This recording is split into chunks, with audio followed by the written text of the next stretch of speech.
কবরের দিকে যাই ডাকে, আব্বু তুমি আসো, আব্বু তুমি ঘুমাও।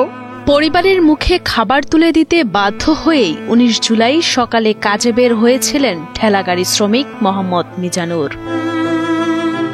কাজ শেষে বাজার নিয়ে বাড়ি ফেরার সময় বৈষম্য বিরোধী ছাত্র আন্দোলনের সহিংসতায় পথিমধ্যেই ঝরে যায় মিজানুরের প্রাণ। যার সাথে কাজ করে সে এসে বলতেছে, ভাবি এরকম ভাইয়ের গুলি লাগছে।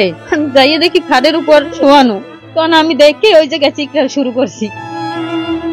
বাবা হারানোর বেদনায় নির্বাক ৮ বছর বয়সী মেয়ে সামিয়া আক্তার পিঙ্কি, ৪ বছর বয়সী ছেলে সাজিদুল ইসলাম, সেও কবরের সামনে গিয়ে খুঁজে বেড়ায় তার বাবাকে। কালকে ছেলে বলতেছে যখনই মনে ওঠে তখনই যাই কবরের দিকে যাই ডাকে, আব্বু তুমি আসো, আব্বু তুমি ঘুমাও, আব্বু তুমি ঘুমাও, আব্বু তুমি ঘুমাও না, আসো আমার কাছে আসো। বাবা আসার সময় কাঁটা চাপ নিয়ে নিহত মোহাম্মদ মিজানুর রহমান বরগুনা সদর উপজেলার কালিরতবক নামক এলাকার জাকির হোসেন দুলালের বড় ছেলে। প্রায় ৮ বছর আগে জীবিকার তাগিদে বরগুনা ছেড়ে কাজের উদ্দেশ্যে স্ত্রী, সন্তান ও বাবাকে নিয়ে ঢাকায় বসবাস শুরু করেন তিনি। দিনমজুরের কাজ ছাড়াও বেশিরভাগ বাবার সঙ্গে ঠেলাগাড়ি চালানোর কাজ করতেন তিনি। সকালে আমাদের ফোন করছে 10টায় যে আম্মু আমি কাজে যাই, এই আমারে বলছে।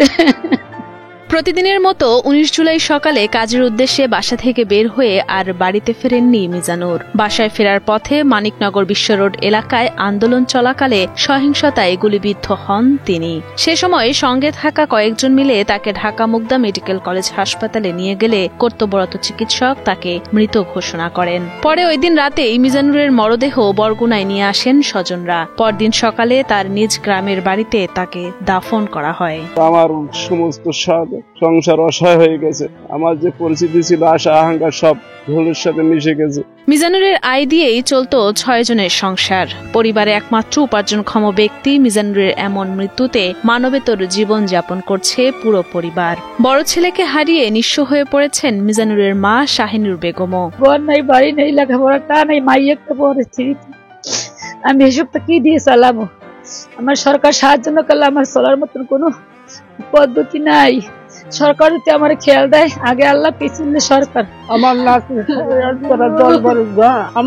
আমি এখন কোনো শখ পাইনি, আমার ছেলেও 4 জন, সবই আল্লাহ সামনে রাখি, আর আমার নাতি চলে যায়।